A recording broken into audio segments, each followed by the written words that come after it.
السلام علیکم ویورز، خالہ ہم نے ایک ویڈیو اپلوڈ کیا، آپ نے بہت ہی پیار دیا، تو آج ہم ایک نئی ویڈیو کے ساتھ آپ کے سامنے حاضر ہوئے ہیں۔ ایک مرتبہ پھر ہمارے ساتھ عبدالمنان بھائی ہیں، تو آج ہم ان کے ساتھ لیلۃ القدر کے موضوع پر بات کریں گے۔ تو جیسا کہ آج آپ جانتے بھی ہیں کہ 27ویں رات ہے رمضان کی، اور عموماً طور پر لوگ اسے لیلۃ القدر ہی جانتے ہیں، لیکن حالانکہ ایسا نہیں ہے۔ تو میرا تو یہی موقف ہے۔ اب ہم عبدالمنان بھائی سے پوچھیں گے کیا یہ بات صحیح ہے کہ نہیں۔ تو جی عبدالمنان بھائی، اس کے بارے میں ہمیں تفصیلاً سے آگاہ کریں تاکہ ہمارے ویورز کو پتہ چل سکے کہ لیلۃ القدر کی کیا 27ویں رات آئی ہیں، اس کے آگے پیچھے جو 5 طاق راتیں ہیں ان میں سے کوئی ہے یا یہاں 27۔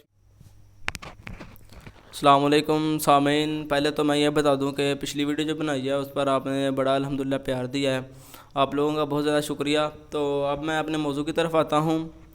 جیسا کہ سامعین آپ سب کو اس بات کا علم ہے کہ رمضان المبارک کا ببرکت اور مبارک مہینہ اپنے اختتام کی طرف رواں دواں ہے، اور اس کا آخری اشرا جو مغفرت کا چل رہا ہے، اس کے اندر 10 راتوں کے اندر 5 طاق راتیں ایسی ہیں جن کے اندر ہم لیلۃ القدر کو تلاش کرتے ہیں۔ تو بعض لوگوں کا یہی خیال ہے، یہی ماننا ہے کہ صرف 27 کی رات ہی لیلۃ القدر کی ہے، تو یہ بات ان کی بالکل غلط ہے، بلکہ 21، 23، 25، 27 اور 29 ان 5 راتوں کے اندر کوئی بھی رات طاق رات ہے۔ نبی کریم صلی اللہ علیہ وآلہ وسلم نے ارشاد فرمایا کہ لیلۃ القدر کی ایک رات کی عبادت ہزاروں مہینوں کی عبادت سے افضل و بہتر ہے۔ اللہ رب العالمین نے قرآن مجید میں بھی اس رات کا بڑا خوبصورت طریقے سے تذکرہ فرمایا ہے کہ لیلۃ القدر خیر من الف شہر، کہ اس ایک رات کی عبادت ہزاروں مہینوں کی عبادت سے افضل و بہتر ہے۔ ایک مرتبہ نبی کریم صلی اللہ علیہ وآلہ وسلم نے اپنے صحابہ کی جماعت سے کہا کہ اے میرے صحابہ، بنی اسرائیل کے چند لوگ 80 برس تک اللہ رب العالمین کے راستے میں جہاد کرتے رہے، تو صحابہ نے کہا اللہ کے رسول، ہماری تو عمریں ہی 80 برس نہیں ہوتی، تو ہم اس ثواب کو کیسے حاصل کر سکیں گے؟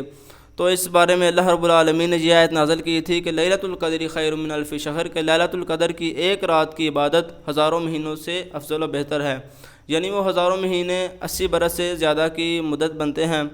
تو میں آپ کو بتاتا چلوں کہ یہ 27 کو لوگ کہتے ہیں جی بس یہی لیلۃ القدر کی رات ہے، اس کے اندر لوگ شادیاں کرنا بڑا پسند کرتے ہیں، ختم وغیرہ کا انتظام ہوتا ہے، محفل ہوتی ہے کہ جی آج لیلۃ القدر کی رات ہے۔ تو یہ بالکل غلط عقیدہ ہے لوگوں کا کہ جی 27 کی رات ہی لیلۃ القدر ہے، بلکہ 21، 23، 25 اور 29 ان 5 راتوں کے اندر کوئی بھی رات لیلۃ القدر کی ہو سکتی ہے۔ ماشاءاللہ جی، عبدالمنان بھائی نے بہت ہی اچھا ہمیں لیلۃ القدر کے حوالے سے آگاہ کیا ہے۔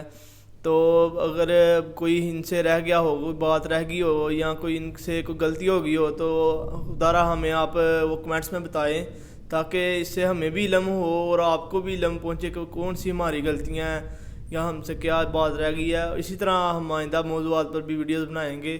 اگر آپ کا کوئی آپ ہمیں سجیسٹ کریں کہ اس موضوع پر ویڈیو بنائیں تو ہم اس پہ بھی بنائیں گے، تو وہ کمنٹس میں آپ بتا دیں۔